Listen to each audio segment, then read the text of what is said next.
Hollywood, Bollywood, music, fashion সহ বিশ্বময় ঘটে যাওয়া সব খবর নিয়ে আমাদের আজকের আয়োজন। প্রথমবারের মতো বলিউডে নাম লেখালেন ঢালিউড তারকা আরিফিন শুভ। জনপ্রিয় প্ল্যাটফর্ম সনি লিভের জ্যাজ সিটি ওয়েব সিরিজে অভিনয়ের মাধ্যমে বলিউডে অভিষেক হবে তার। নতুন স্টাইল আর ভিন্ন লুকে ইতোমধ্যে দর্শকদের নজর কেড়েছেন বাংলার এই নায়ক। বিস্তারিত নিয়াজ শুভ রিপোর্টে। কখনো ধূসর রঙের স্লিম কাট স্যুটে, আবার কখনো সাদা ঝকঝকে স্যুট পরে নাচের ভঙ্গিতে, দেখা গেছে সাদা পাঞ্জাবিতেও। প্রতিটি লুকের সঙ্গে র্যান্টো স্টাইলের চুল ও পোশাক 70-এর দশকের আবহ ফুটিয়ে তুলেছে নিখুঁতভাবে। সম্প্রতি সনি লিভ তাদের আসন্ন কন্টেন্টগুলোর একটি প্রোমো প্রকাশ করেছে, যেখানে কয়েক সেকেন্ডের ঝলকে একাধিক চমকপ্রদ লুকে নজর কেড়েছেন আরিফিন শুভ। মুক্তিযুদ্ধের প্রেক্ষাপটে নির্মিত এই গল্পে শুধু শুভই নন, যুক্ত হয়েছেন টলিউড ও বলিউডের বেশ কিছু পরিচিত মুখ। সিরিজটি নির্মাণ করেছেন কলকাতার নির্মাতা সৌমিক সেন। জ্যাজ সিটির টিজার প্রকাশের পর থেকেই শুভ ভক্তদের মধ্যে তৈরি হয়েছে ব্যাপক আগ্রহ। এখন পূর্ণাঙ্গ একক টিজার প্রকাশের অপেক্ষায় তারা।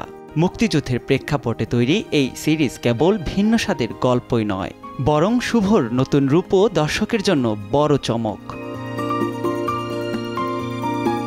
নিয়াজ শুভ, সময় সংবাদ। একই ছাদের নিচে ভূত আর মানুষের বসবাস, ঈর্ষা, ভয়, রোমাঞ্চ আর কমেডি, যেন এক অদ্ভুতরে নগরীর দীর্ঘশ্বাস আর প্রমোদের গল্প। 4 ভূত কাম মানুষের এরকমই এক গল্প নিয়ে আসছে টলিউডের নতুন হরর কমেডি সিরিজ ভূততেরিকি। শুক্রবার হইচয়ে মুক্তি পেয়েছে এই সিরিজটি। বিস্তারিত তাহমিনা তন্নির রিপোর্টে। একই ছাদের নিচে মানুষ আর ভূতের বসবাস শুনলেই গা শিউরে ওঠে। সেই ভয় আর আতঙ্ক নতুন আঙ্গিকে তুলে ধরা হয়েছে ভূততেরিকি ওয়েব সিরিজে। বর্ষা শেষে দর্শকদের জন্য রোমাঞ্চ ও রহস্য নিয়ে শুক্রবার ওটিটি প্ল্যাটফর্ম হইচয়ে মুক্তি পেয়েছে এই ভিন্নধর্মী গল্প। পরিচালনা করেছেন জনপ্রিয় অভিনেতা ও নির্মাতা অনির্বাণ ভট্টাচার্য। সাধারণ মানুষ যখন তাদের দৈনন্দিন জীবনে ব্যস্ত, তখন অচেনা আর অদৃশ্য কোনো উপস্থিতি তাদের সীমিত জীবনে ঢুকেই দেয় অপ্রত্যাশিত টানাপোড়েন। গল্পে সেই জীবন মরণ ও হাস্যরসের এক অদ্ভুত সমন্বয় ফুটে উঠেছে। সিরিজটির মুখ্য চরিত্রে অভিনয় করেছেন আবির সিং রায়, ঐশ্বর্য সেন, দীপান্বিতা সরকার সহ অনেকে। ভয়, হাসি আর টানটান উত্তেজনা সব মিলিয়ে দর্শকদের জন্য ভূততেরিকি হতে চলেছে এক অন্যরকম অভিজ্ঞতা। তাহমিনা তন্নি, সময় সংবাদ।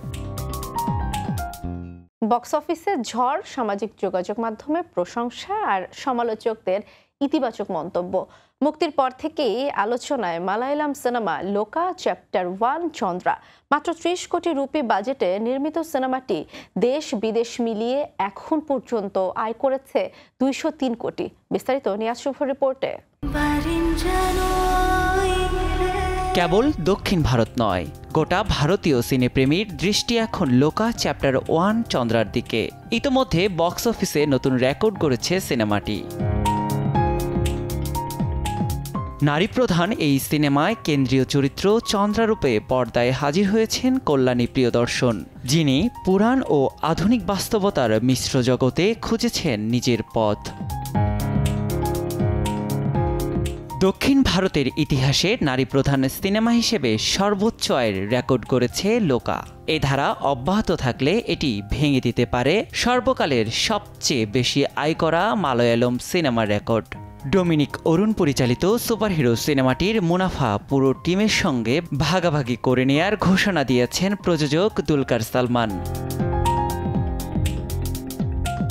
লোকা মূলত ওয়েফেয়ারার সিনেমাটিক ইউনিভার্সের প্রথম কিস্তি। প্রিয়াঙ্কা চোপড়া, আলিয়া ভাট, অক্ষয়ের মতো বলিউড তারকারাও সিনেমাটির প্রশংসা করেছেন। নিয়াজ শুভ, সময় সংবাদ। ফ্রেমে ফ্রেমে লাল গালিচার ঝলক, তারকাদের দৃপ্ত পদচারণা আর বৈচিত্র্যময় চলচ্চিত্রের ফ্ল্যাশ। টরন্টো শহরে চলছে বিশ্ব চলচ্চিত্রের মহোৎসব। 50তম বর্ষপূর্তির এই আসরে শিল্প আর বৈচিত্র্য টরন্টো ইন্টারন্যাশনাল ফিল্ম ফেস্টিভ্যাল রূপ নিয়েছে বিশ্ব সিনেমার এক অনন্য মিলন মেলায়। বিস্তারিত ফারদিন মাজহারের রিপোর্টে।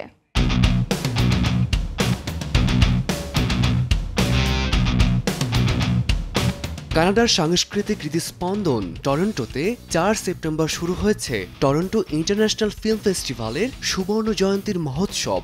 এবারের আসরের বর্ণিল লাল গালিচা, একই সাথে লাইট বক্স এবং রয় থমসন হলের প্রতিটি কোণ জীবন্ত ক্যানভাসে পরিণত হয়েছে 292টি ভিন্নধর্মী চলচ্চিত্রে। I'm a Mog, half man, half dog. কিংবদন্তি জন ক্যান্ডিকে উৎসর্গ করে কলিন হ্যাংসের তথ্যচিত্র John Candy I like me দিয়েই উদ্বোধন, যা ছিল নিজের শেকড়ের প্রতি শ্রদ্ধা জানানোর আবেগঘন প্রকাশ। I like me. এবারের আসরে রিয়ান জনসনের ওয়েক আপ ডেড ম্যান আর knives out mystery, Guillermo del তোরোর ফ্রাঙ্কেনস্টেইন, পল গ্রিনসাসের দ্য লস্ট বাস বিশেষ আলো ছড়িয়েছে। এছাড়াও নজর কেড়েছে নিয়া দ্য কোস্টার হেডা, স্কারলেট জোহানসনের ইলিনর দ্য গ্রেট, সাথে বিশ্বের তারকা ও নির্মাতাদের বৈচিত্র্যময় পদচারণা।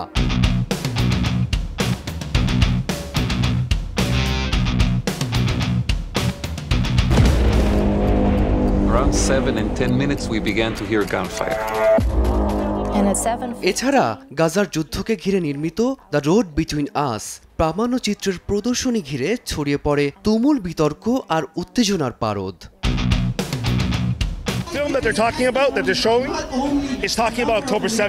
সমালোচকরা বলছেন টরন্টো ফিল্ম ফেস্টিভ্যাল শুধু প্রদর্শনী নয়, এটি অস্কারের পূর্বাভাসও বটে। ফলে সারা বিশ্বের সিনেপ্রেমীদের কাছে এক অপূর্ব মেলবন্ধন তৈরি করেছে 50তম এই আসর।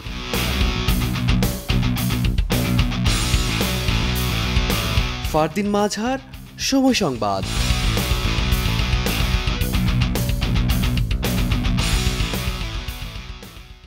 নেপালে ডিজিটাল স্বাধীনতা আন্দোলনে দিয়েছেন নেতৃত্ব। জেনজির কাছে তিনি এখন স্বাধীনতার প্রতীক, জাগরণের এক নতুন নাম। ডিস্কো জকি থেকে সমাজসেবক, সেখান থেকেই আন্দোলনের নায়ক। তরুণ প্রজন্মের হতাশাকে শক্তি আর শান্তিতে রূপান্তরের অগ্রপথিক সুদান গুরুং। বিস্তারিত আলিশা ইসলামের রিপোর্টে। 36-এর যুবক, এক প্রতিবাদী কণ্ঠস্বর। সেবা, শিক্ষা, দুর্নীতি বিরোধী আন্দোলন সবকিছুতেই তার সরব উপস্থিতি। তার নেতৃত্বে কাঠমান্ডুর রাস্তায় লাখো তরুণ। সাম্প্রতিক নেপালে ডিজিটাল স্বাধীনতা আন্দোলনে হয়ে উঠেছেন প্রজন্মের নায়ক সুদান গুরুং।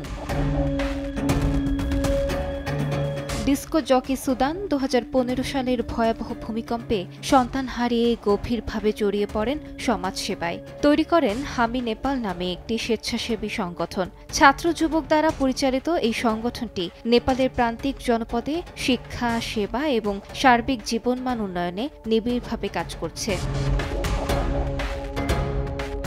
সমাজসেবার পাশাপাশি সরকারি কাজে স্বচ্ছতা এবং জবাবদিহিতার দাবিতেও পথে নেমেছিলেন সুদান। তার নেতৃত্বে দুর্নীতি বিরোধী খোপা ক্যাম্প আন্দোলন দেশজুড়ে ব্যাপক আলোচিত। সার্বিক কার্যক্রমে নেপালের জেনজির কাছে ক্রমেই জনপ্রিয় হয়ে ওঠেন সুদান। ডিজে থেকে সমাজসেবক, আর সমাজসেবক থেকে আন্দোলনের নায়ক, সুদান গুরুং নেপালের তরুণদের মাঝে ঘটিয়েছেন এক নতুন জাগরণ। তিনি এখন জেনজির কাছে প্রজন্মের কণ্ঠস্বর, স্বাধীনতার প্রতীক। তরুণ প্রজন্মের হতাশাকে শক্তি আর শান্তিতে রূপান্তরে নিজেকে উৎসর্গ করেছেন সুদান গুরুং। আলিশা ইসলাম, সময় সংবাদ। এই ছিল বিনোদন বিশ্বের আজকের আয়োজন।